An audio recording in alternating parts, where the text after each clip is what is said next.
नमस्कार सर्वांना, कशा आहात तुम्ही सर्व? नक्कीच अगदी मस्त आणि मजेतच असाल. छान छान म्हणजे थंड पेय वगैरे यांचा तुम्ही आस्वाद देखील घेत असाल. तर मला इथं ना बाहेर अस्तर घेण्यासाठी जायचं होतं, तर मयू माझ्या पाठीमागे लागली होती की मला पण यायचं आहे.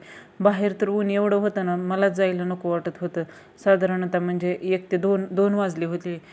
त्यानंतर मी अस्तर घेऊन आले, पण तिथं काही शूट करायचं मला जमलंच नाही.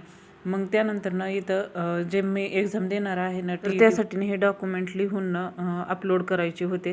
तर हा व्हिडिओ थोडा पाठीमागं पुढं झाला आहे, बरं समजून घ्या.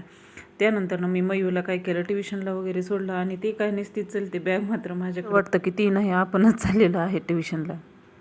Bye bye bye. आता शहरामध्ये तर सर्रास हेच दृश्य पाहायला भेटतं. मुलं मात्र रिकाम्या हाताने चालतात आणि त्यांच्या आया मात्र बॅग वगैरे घेऊन चालतात. बॅग वगैरे देखील चालतात. मी देखील चालते बरं, कारण बॅगमध्येच एवढं ओझं असतं ना, खूप ओझं असतं. ते मुलांना पेलावतच नाही.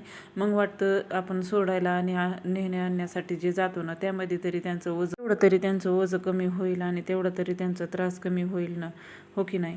तुमच्या इकडं पण असं दृश्य तुम्हाला पाहायला मिळतं का, हे मला कमेंटमध्ये नक्की सांगा. आणि तुम्ही काय म्हणजे कमेंटही करत नाही, लाईक पण करत नाहीत.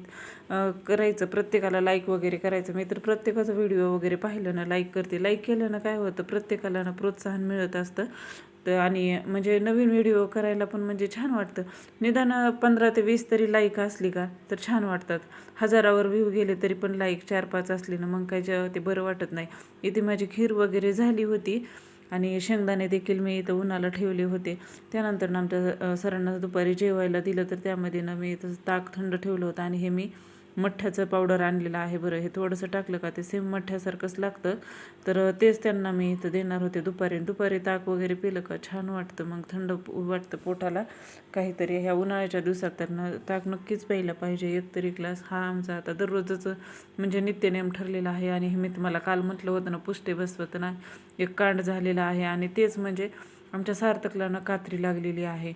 ते आता म्हणजे चुकून लागली, त्यानं त्याचा पाय ठेवला आणि मी नेमके कात्री खाली ठेवला. एकच झालं ते, माझ्याकडूनच झालं. मला तर एवढं वाईट वाटायला लागलं होतं की मी तर आपल्या मुलांना काळजाच्या तुकड्याप्रमाणे सांभाळत असते, पण माझ्याकडून हे झालं.